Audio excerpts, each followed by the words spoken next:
When YouTube first began, people were just happy to be able to post their videos online for free. Favorite sites online that lets you upload tag and share your video with the rest of the world, or just family and friends if you prefer. Yes, the site's called YouTube. But then, YouTube started sharing ad revenue with creators, and companies started paying creators to promote their products, and suddenly being a YouTuber was an actual job. In fact, it didn't just become a job, it became the job. Countless studies have found that becoming a YouTuber is the most desired job in the world, not astronaut, doctor, teacher. Nope. 75% of kids want to become YouTubers. And when the mainstream media talks about this, it's normally in a dismissive way. You can sense them thinking, these kids need to go get real jobs. And that's because influencer has become a bit of a dirty word. To many people, an influencer represents talentless narcissists who film themselves for social media, fake their lives to look way better than reality, and get paid ridiculously well to shill products for companies. And in some cases, there may be some truth in that. But an influencer can mean many things. Loads of influencers on social media are incredibly talented, creative people, because the simplest definition of an influencer is just a person with the ability to influence potential buyers of a product or service. It's not really a new concept. We've always had celebrities who do that. The difference now is that anyone with a smartphone and a social media account has the potential to build an audience and influence people. It's open to everyone, which means more people than ever are making money from their passions and interests, whether it's gaming, music, art, cooking, sewing, anything. But here's where it gets really interesting. The old way of monetizing a social media audience was you make money advertising other businesses. If you're a creator, then Company X comes along and pays you to advertise their product in your content. Cool. But now, content creators are starting to realize, well, what if I create my own business and advertise that instead? One of the most famous examples is Mr. Beast launching a burger chain. That currently has over 1,000 kitchens across multiple different countries.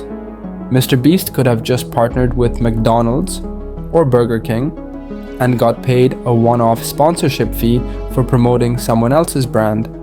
But instead, he now keeps 100% of all future profits for himself, for life.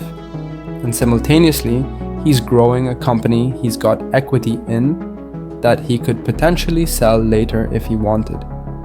Another example is that Emma Chamberlain and Graham Stephan both launched their own coffee brands. Now at first glance, this may just seem like next level merchandise, but it's not.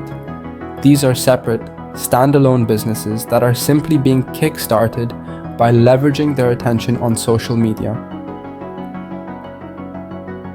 Think about it, one of the biggest problems of a normal new business is that they just don't have the recognition or brand power to compete. If you started your own coffee brand right now, but you didn't have an audience to promote it to, you'd have to spend ridiculous amounts of money on marketing just to get anybody to even hear about it in the first place. And why would they care about this random new brand anyway? But if a YouTuber starts a business, they already have an established brand people love, and they already have a loyal audience to promote their products and services to. So they can get an influx of customers right from day one. Of course, this spans so much further than food and drink. We're going to see gaming YouTubers building their own games companies. We're going to see tech YouTubers building their own tech companies.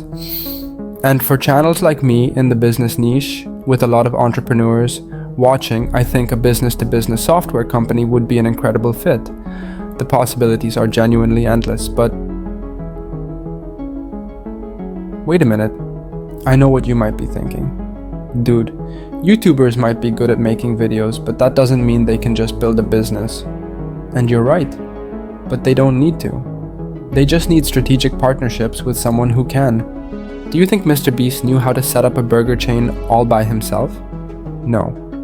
He hired a business manager to make these kind of deals, and they partnered with a company who helped set up and run Mr. Beast Burger. So, I'm not suggesting YouTubers figure this all out themselves. I'm suggesting they partner with someone or some company to create a product or service together. Someone else can handle a lot of the logistics side, and the YouTuber can focus on the branding and marketing. For example, the YouTuber could show behind the scenes of running this new business and incorporate the products into their content to get their audience even more connected to this new brand.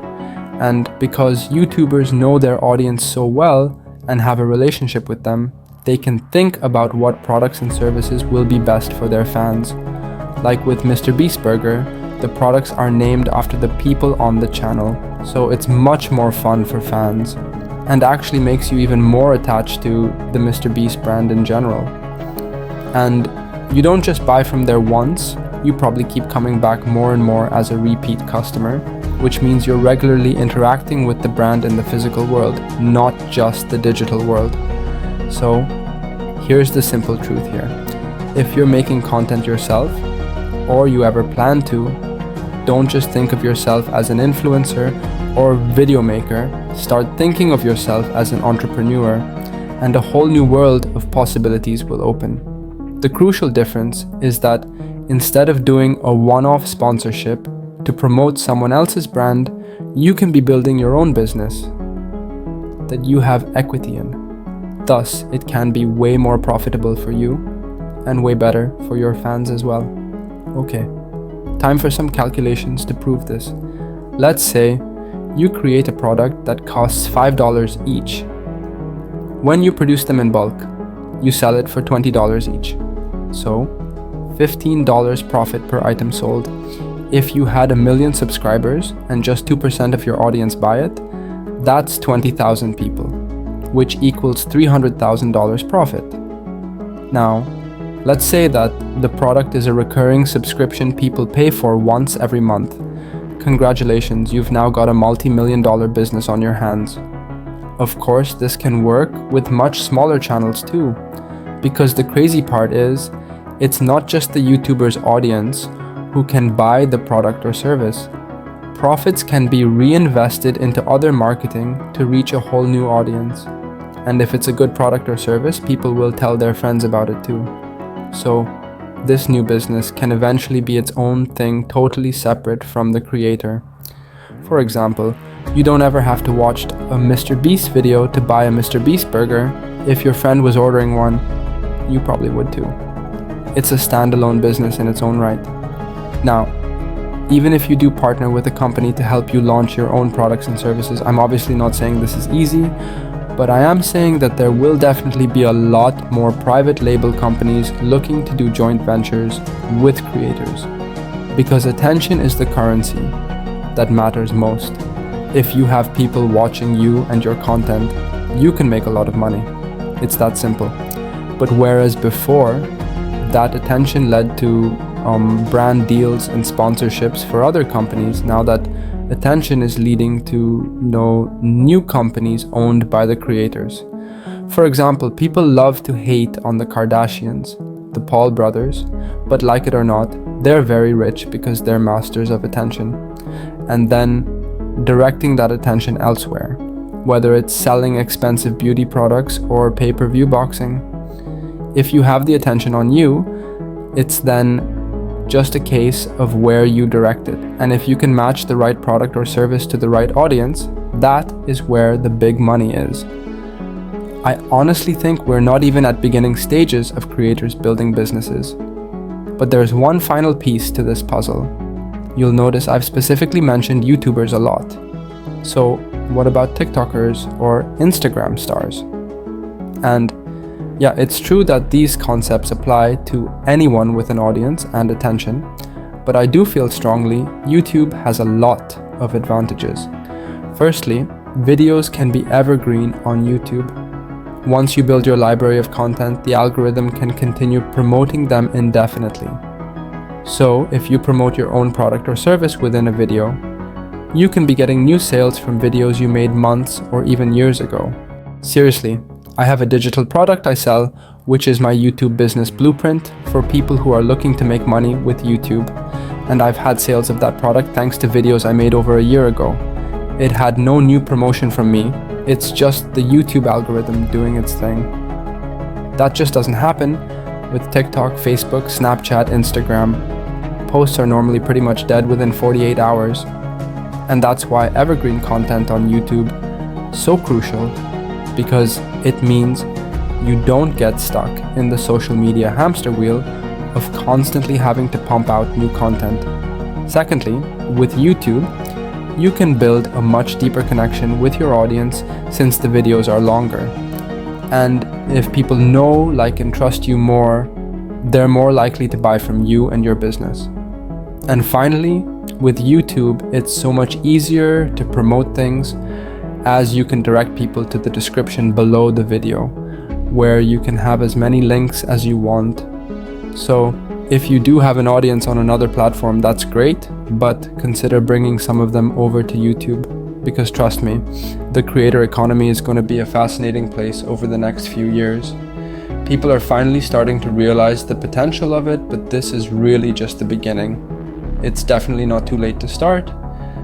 And then, once you have built an audience, create your own products and services. That way, you don't just build a YouTube channel, you start building your empire. Now I know what you might be thinking. Before you focus on making money, how do you actually make great videos and build an audience? And the answer to that is today's video sponsor, Skillshare, an online learning community with thousands of inspiring classes for creators. There is a variety of classes from famous YouTubers teaching their own methods.